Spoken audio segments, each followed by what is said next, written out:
Hello, everybody, and welcome to Grimwit with Dimwits. I'm T. And I'm Blondie. And we want to welcome you to my favorite time of the year. Pew, pew! Because it's October, we get to thrill you and chill you with a little extra side of creepy and gore.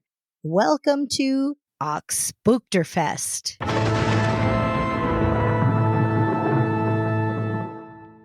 Oh no, I was hoping you'd forget. Yeah, right. Like that's ever going to happen. One can always hope.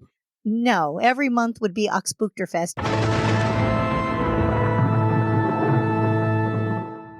If it was up to me, every month, okay?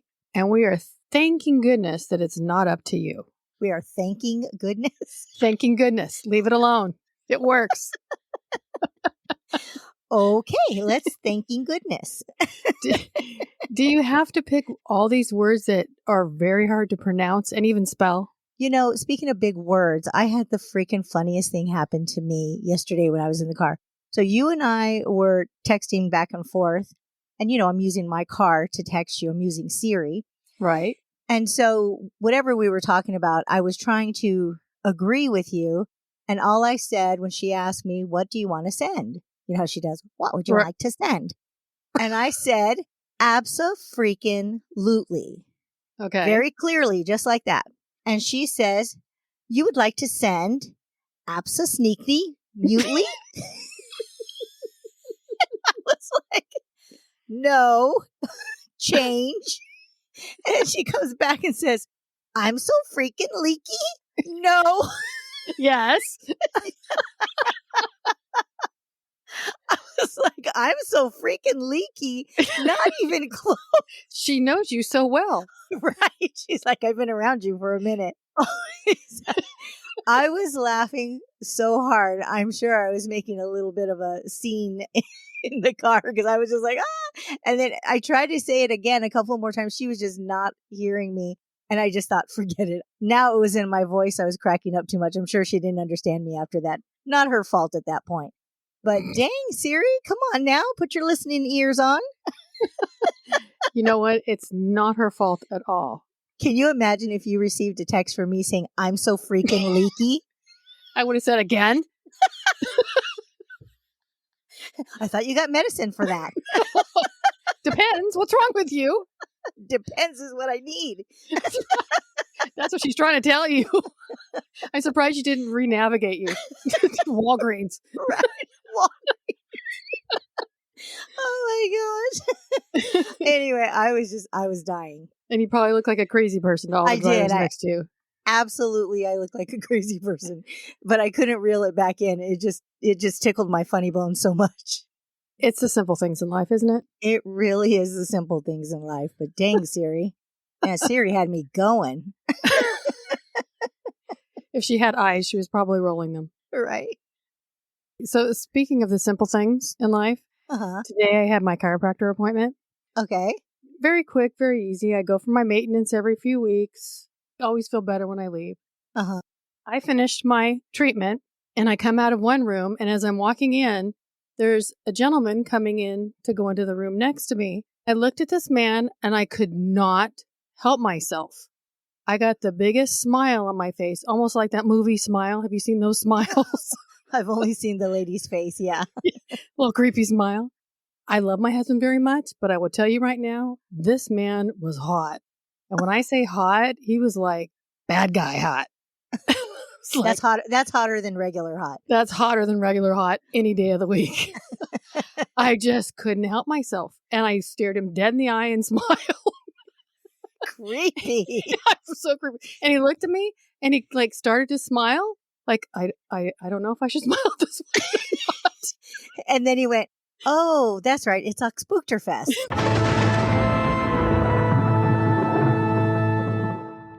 That's right. You can take your mask off now. It's okay. It's okay. You appropriately scared me. We're good. That's right. But, and on top of it, they had a country song playing that I really like, and he was singing it. I was gone. Control yourself, Blondie. Control yourself. Usually I can control things. This, I'm telling you, I honestly couldn't help myself. Oh, man. If only I had been there. I slapped you back into reality. No, you've been standing right next to me with that stupid, silly smile on your face. No, I wouldn't. We don't even have close to the same taste in men. Not even close. We don't. But this guy, you would have been, okay. Probably not. Anyway. Okay, take a deep breath. Get your heart back to the normal beats. Okay, calm down. Okay. What do we got going on this week, crazy? So since it's October, we of course need to start off the month with an episode featuring witches and witchcraft legend. Ooh. I'm doing sound effects so you don't have to add them in later. And I can always just delete them. It's okay. No, you like that one. It's a good one. We're going to explore the rich history and fascinating legends surrounding witches and witchcraft, from ancient rituals to modern interpretations. There's just so much to discover. There are a lot of things I already knew, but some things that actually surprised me. I'll admit that I don't know a lot about witches, so I'm kind of excited to see what you've conjured up. Well, let's jump on our brooms and fly. Mine's ready to go. It's all fueled up. Is Siri on there telling you, come on, lady? Yes, beachy Siri. Well, let's get our grandma on.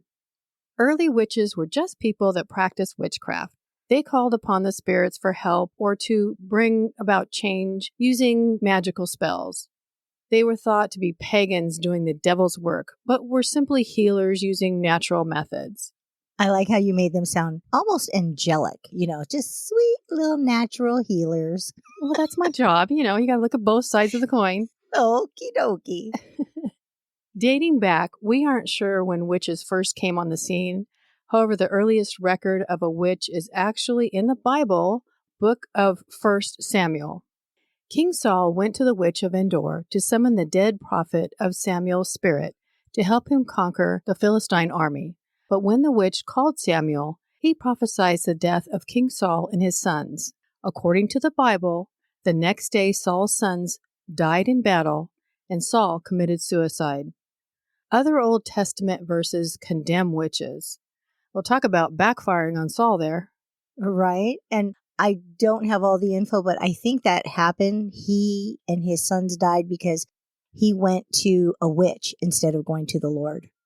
Oh, see? Yeah, something like that. Both sides of the coin. There you go. In 1486, there was a book written by two well-known respected Germans called Malleus Maleficarum, which translates to The Hammer of Witches. It was a how-to guide in identifying, hunting, and interrogating witches. When they say interrogating, I'm imagining torture. Absolutely. The book became the authority for Catholics and Protestants trying to expose witches living among them. It was sold for more than 100 years, and besides the Bible, it sold more copies than any other book. I find it fascinating at how easily people could be herded into someone's depraved ideas back then. And actually, I guess I need to correct myself because it's still happening today. One such way of finding out if someone was a witch was to submerge them underwater. If they sank to the bottom, they were innocent because the water accepted them. However, if someone floated, they were guilty since the water rejected them. So if the water accepted them and they sank, they were innocent, drowned, but innocent. I wonder what happens to the accusers when the so-called witch drowns. Like, I'm sure most of them did. And even according to their little bit of crazy, they were innocent. So do the accusers just, shrug their shoulders and do an oopsie, my bad? Yeah, pretty much. Because the witch is just floating on the top. They're going to kill them anyway. So either way, somebody's going to die. It's just silly. It's like, how does that even make sense in those days? Witch frenzy hit Europe in the mid-1400s. Many people were accused of being witches, and they had confessed to a variety of wicked behaviors because they were tortured. Yeah, this was used to just clean house on people who were not productive or popular. And I think at times even jealousy. Well, and Something I did read is like if they weren't upper class, you're right. They were probably just a drain on the system. Yeah. So sad. Very sad. Scotland, 1662, there was a woman named Isabel Gowdy who was a housewife. There isn't much known about her other than she was involved in one of the most notorious witch trials in Scotland's history. At the time her nightmare began, it may have been a conspiracy to torment a local minister named Harry Forbes. He was an extremist and had an overwhelming fear of witchcraft. Isabel's confessions were to Harry Forbes and took 6 weeks. Okay, so now I get the torture. Isabel had confessed with extensive details. She talked about renouncing her baptism and having eerie encounters with the devil, even saying that she had erotic experiences with him. She described the devil as generous but cold, rough, and having clubbed feet. Isabel went on to say there had been magical horse rides, grave robbing, crop destruction, and feasts with the Queen of the Fairies. Wow, she had me at clubbed feet.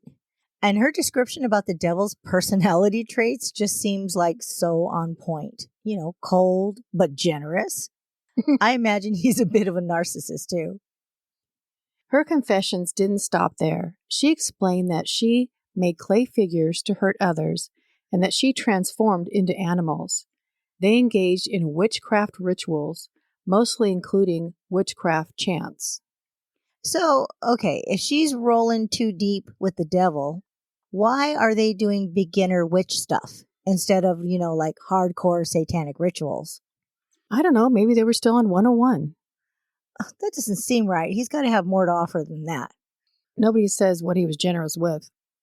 Right. We know what he's generous with. Nothing good. It was thought that Isabel had been tortured before her intricate confessions. The torture included thumb screws, foot roasting, sleep deprivation, isolation with food and water starvation, and now this one is a new one to me, witch pricking, to test for a devil's mark. This one kind of intrigued me, so I looked it up. It was when someone was brought in to prick the accused person with needles numerous times and in intimate places in search of this mark. People believed that the mark would turn the area on the body invulnerable so it couldn't bleed or feel pain. These marks supposedly showed up as moles or scars. With that logic, 99% of the world's population today has devil marks. I know I have one on my back, but that kind of makes sense because that's my naughty side. God. I was going to say something, but I will refrain and let that one go. Leave it alone. And what about me? I'm like freckle mania over here. Well, that just goes to show all your sides are naughty. After all these torturous confessions, authorities requested a trial that, due to all of the evidence, more than likely ended in her conviction. There is no record of Gowdy being executed. This isn't unusual because 90% of Scottish cases, the outcomes were unknown and the local records no longer exist. However, it's pretty safe to assume that she was burned. Single women, widows, and other women who were considered not so high society were targeted. For the next couple of centuries, around 80,000 people were suspected to be witches, with 80% of them being put to death in Europe. Germany had the highest execution statistics. They were executed by either being burned at the stake or hung. Geez, Germany didn't play back then either. No, I don't think they've ever played. No, they're not good team players, that's for sure. Of Bavarian descent, Walpurga Hausmannen worked as a midwife, but unfortunately, in 1587, she became a subject of the ruthless witch trials in Germany. Much to her terror, she was charged with witchcraft, sorcery, and vampirism. Vampirism is a new one for me, not the concept, but the word. I've heard that word before. Of course you have. Well, I think it just has to do with being like a vampire, like your actions and stuff. Right. I would assume that. Now, under punishment, which is another word for torture during that time, she confessed to being involved with a demon named Federlin. He led her to the devil. With the promise of freeing her from poverty, she pledged her allegiance. I would have hesitated if a demon with such a dorky name approached me. Where's Federlin come from? Bavaria, I guess. Probably had glasses. Probably had glasses. Okay, hello, stereotypical woman. I have glasses too, so I can say that. Okay, can I continue now? Yes, go ahead. Sorry. According to Walpurga, she started hanging out with Federlin and the devil, and let's just say they were indulging themselves. Ew. Was she the greasy meat in a cheesy Diablo sandwich? That was my visual. I'm very sorry for taking you there. Nothing.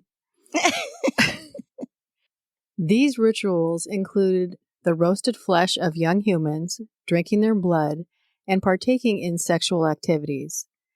But now this was interesting. She had the power to make them go away by just invoking the name of Jesus. Wow. And she never did that? Well, apparently not if she's part of a greasy Diablo sandwich. Well, there you go. Winner, winner, chicken dinner. That I don't know, if she actually did invoke that. Walpurga confessed even more about a magical ointment that she had gotten from Federlin. With this ointment, she took the lives of many.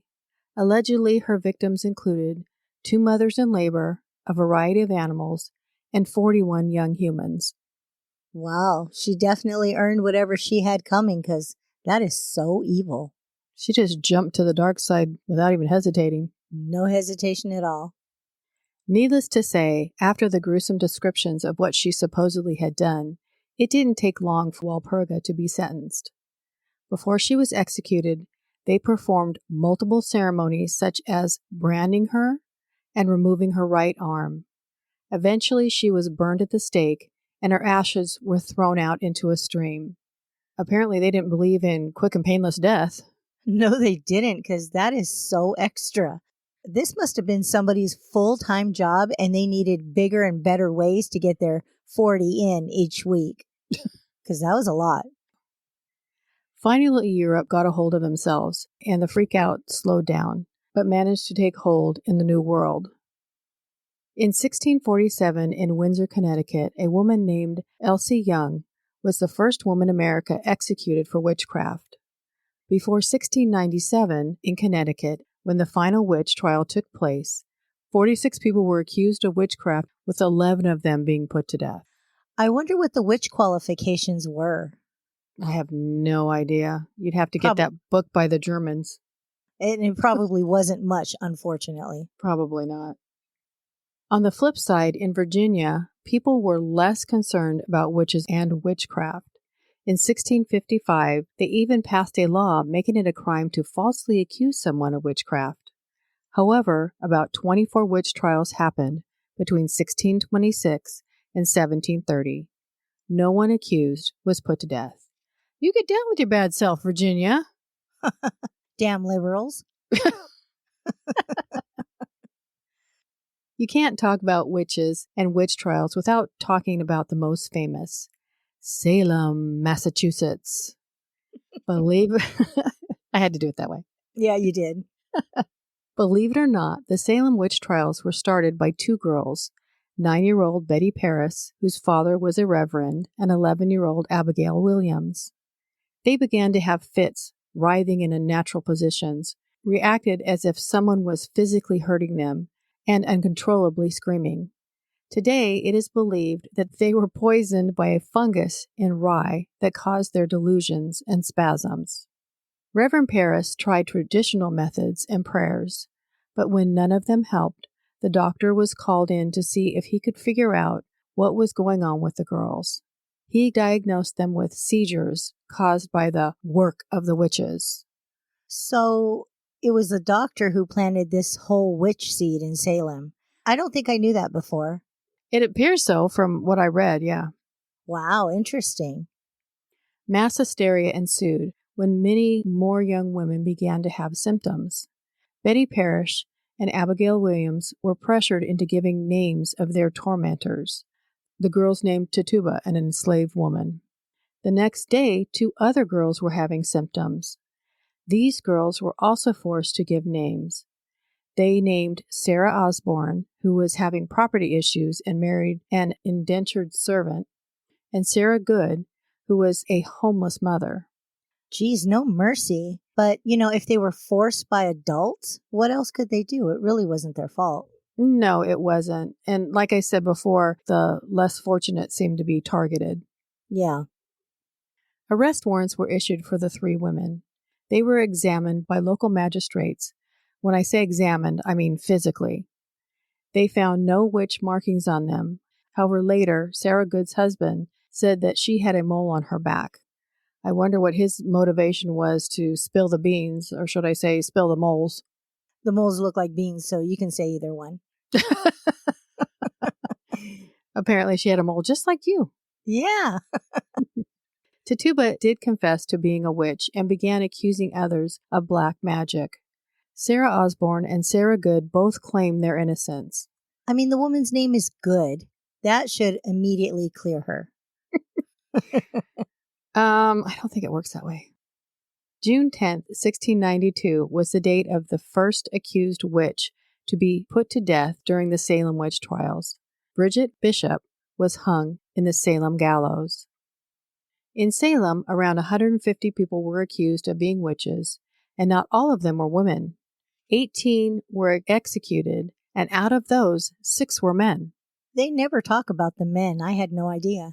I didn't either. And you're right, they never talk about it. You would hope that time would evolve people's perception. It did, and it didn't. 1895 in Ireland is where Michael and Bridget Cleary lived. Michael claimed that Bridget was possessed by a fairy changeling. That sounds so adorable. I'm getting like Tinkerbell vibes. She spreads all her little magic dust. Right? How cute. The 2 had gotten into a pretty aggressive argument. Not only did they argue, but it took place in front of their family. In his rage, Michael grabbed some lamp oil and doused Bridget with it. He lit a match and set her on fire, with relatives watching. He told everyone as she burned that the changeling would die and his wife would be returned. Yikes, what a psychopath. As you can imagine, that wasn't the case. Michael stood trial, was found guilty of manslaughter, and subsequently served 15 years in prison. Also, 9 other people were indicted on charges of wounding. I'm not exactly sure what that meant, other than maybe they just watched and didn't help. I'm finding it so hard to believe that there was 9 people in their family watching and no one tried to help her. Like I said, that was my assumption that that's why they were indicted for wounding, because they didn't help. That's crazy. Folklore says that Bridget Cleary was the last witch burned in Ireland. This story still lives on in Irish culture as a popular nursery rhyme. You ready for this? I'm ready. Are you a witch? Are you a fairy? Or are you the wife of Michael Cleary? Very macabre sense of humor those Irish have. Or should I say, my ancestors have. Wow. I'm a little jealous right now because I love that rhyme. And I was Irish for a little bit, but then Ancestry DNA took it away from me. So mean. Well, they change things once in a while. Like every 6 months, it's different. I know. You just got to keep checking to make sure you're still who you think you are. And I never am. I'm always like, what? That good thing went away, and where'd I get this from? Nobody asked me if I could put that in there. That's right. Bridget Cleary may have been the last witch to burn in Ireland, but this was not the case in Buffalo, New York. A French couple, Henry and Clotilda Marchand, along with their 5 children, came to Buffalo in 1925. Henry was a sculptor who studied under Rodin. His specialties were dioramas and precision wax modeling. Clotilda was also an artist that sketched countrysides. She also loved to gather mushrooms. Henry, 2 of his sons, and 1 of his daughters worked at a Buffalo Museum of Science, or Society of Natural Sciences. While studying flora and fauna of the Cattaraugus Reservation, Henry worked with Native American models. He became friends with a young Seneca Cayuga woman named Lila Jimerson, who modeled for him. Later, Henry testified that he was intimate with her and other models. He said that it was a professional necessity to, as he puts it, make love to them because it was the only way they would pose nude for him, so he could accurately depict their physical characteristics. I did say he was French, right? I'm just going to leave that right there. Okay, I'm not mad about not being Irish anymore because I'm definitely French and we are killing it. You're killing something, all right. On March 6, 1930, one of the Marchand sons came home from school and found his mother sprawled across the foot of the staircase. He immediately ran to the Science Museum to get his father. At first, it looked as though Clotilda had fallen down the stairs, but as the medical examiner was checking her, he found the scent of chloroform, bloody gashes, and signs of a struggle. This prompted police to investigate and brought in Lila Jimerson. Once in custody, she named her close friend Nancy Bowen. I don't know about you, but I don't think she understands the concept of close friend. No, she did not. That morning, both Lila and Nancy had traveled to town from the reservation. Lila visited Henry at the museum, and the two had ended up taking an early afternoon ride. Well, during this ride, Nancy went to the Marchand house and attacked Clotilda, killing her. Nancy kept the earpieces to her glasses and sections of her blood-stained clothing. I thought that was kind of randomly strange. Very strange. Why would the two women want to attack Clotilda, you ask? Well, I'm pretty sure Lila thought there was more to the relationship with Henry than there actually was. So Lila convinced Nancy that Clotilda was a white witch and that she might have used her powers to kill Nancy's husband, who recently passed away. The justification she was a white witch was because she used to gather mushrooms and eat those strange, hellish vegetables. I mean, I guess that was clear evidence she practiced the dark arts. I love mushrooms. I guess that makes me a white witch, and I like to practice those as well. I'm sure you've been called worse. I've been called a lot worse. By me. Mostly by you. There you go.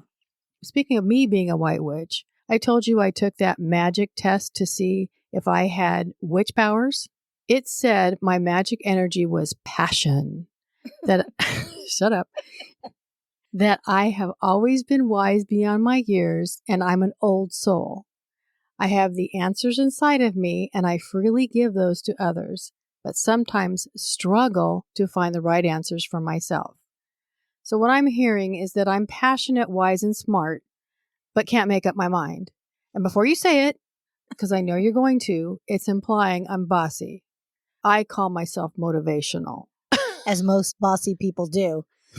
And this is exactly why I never bother with those silly tests. They're obviously flawed, minus the bossy part. They nailed it after that, though.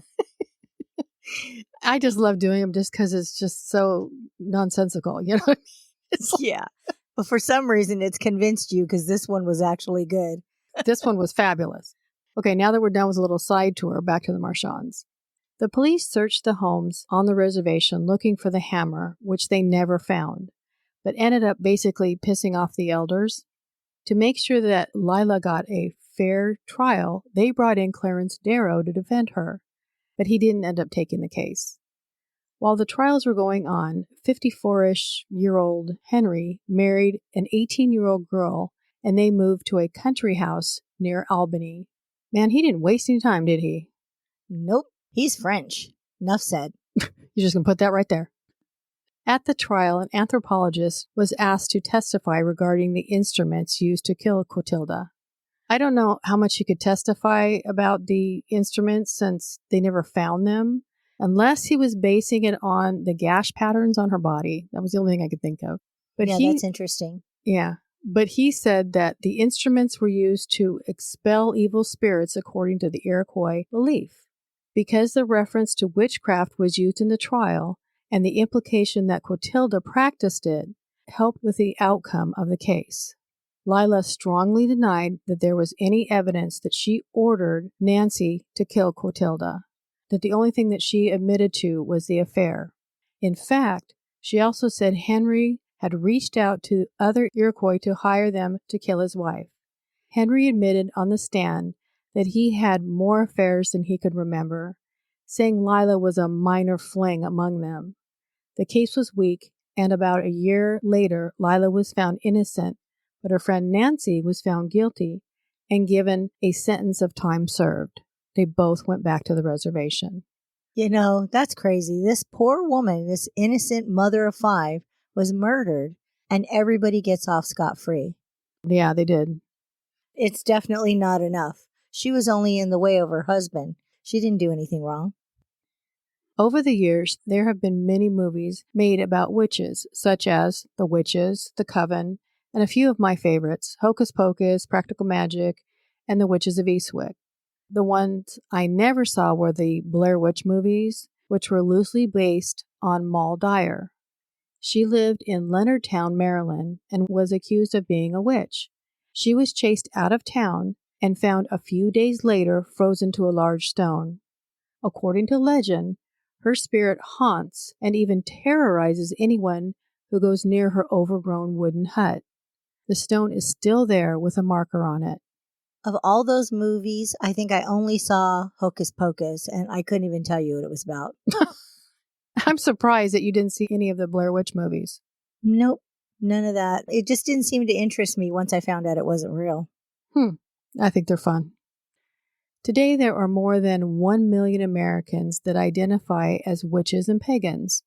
They do not have anything to do with Satan, but are peaceful and nature-based in their spiritual practices. These practices are called Wicca, with one rule: harm none, do what you will. That kind of sounds very open-ended, don't you think? It does. I don't get it. It would make more sense if it was the other way around. Do what you will, but harm none. Yeah, you're right. It contradicts itself. A little bit. That's why I kind of went, it's open-ended. Yeah. Some interesting facts about being a witch from an interview that was done by Molly Schneider, who was in a coven for 10 years. She started the coven with a woman named Luna. Here are some of the questions asked with Luna's responses. What does it mean to be a witch?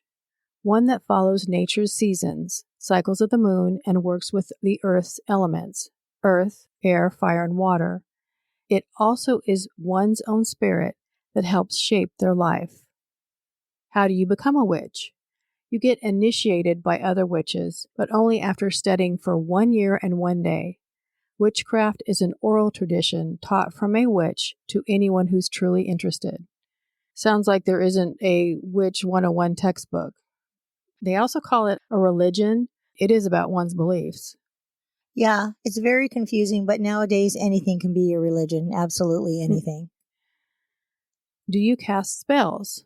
Luna says, quote, yes, we cast spells for special occasions, protections, prosperity, to get a new job, to attract love, etc. You can follow books or make up your own spells, but the most important thing is you have to have good intent. End quote. I wonder how you would make a spell. I mean, I can see that you add a little of this and a little bit of that, and it ending up doing the exact opposite of what you intended. Yeah, it's all too loosey-goosey for me. You know, they need some protocols and regulating. And who's going to regulate that? The FDA, the ATF, OSHA? What's the ATF? Alcohol, tobacco, and firearms. Oh, gee. I was like, what? Okay, next question. You never put a bad spell on someone? Luna answered, quote, never. That's not to say you can't protect yourself with magic. For instance, if you need someone to leave you alone, to stop calling you or something, you can put their picture in the freezer, and this will make them stop trying to contact you. But it doesn't cause any harm to that person. End quote. Okay, I need to get all the pictures of the spam and scam calls I get daily so I can stick those in the freezer. And I want a picture of the people who keep texting me about my package that they cannot deliver. Or those calls about auto warranty. Or the application that I forgot to finish filling out. Right. We just need a few more things from you. And what are you talking about? And we need a restaurant-sized freezer. Crazy. Lastly, what is a bad witch? They are anyone who practices black magic. A good witch practices white or green magic. The black magic has a vicious intent and works faster than white or green magic, but the consequences are far worse. Witches believe that when a black magic spell is cast, it's like karma, and you'll get back 9 times what you send out. Wonder why black magic works faster. Me too. But I do love the karma thought, though. Yeah, you've always been a big sucker for karma crap. I am superstition, karma. Yeah, I'm all about it. You really are. I'm just shaking my head. You and your mole are just shaking over there. Me and my mole. My mole's shaking its head too. And Siri's probably agreeing with you somewhere. She can't pronounce it, but she's agreeing with you. From the movie The Witch, when I sleep, my spirit slips away from my body and dances naked with the devil. Okay. And my last witch thought, one of my favorites, is from the movie Practical Magic. There's a little witch in all of us. Well, that was really interesting. There was a lot of good information in there. Thanks for bringing that to us. You're welcome. Little hocus pocus for you. Did you twitch your nose and bop your head? Bopping your head is a genie. Come on, get with it. You see, I don't know a lot about witches. Apparently, you do now. Witches, genies are all interchangeable. Well, we want to thank everybody for listening to our first episode for this month of Oxbookterfest.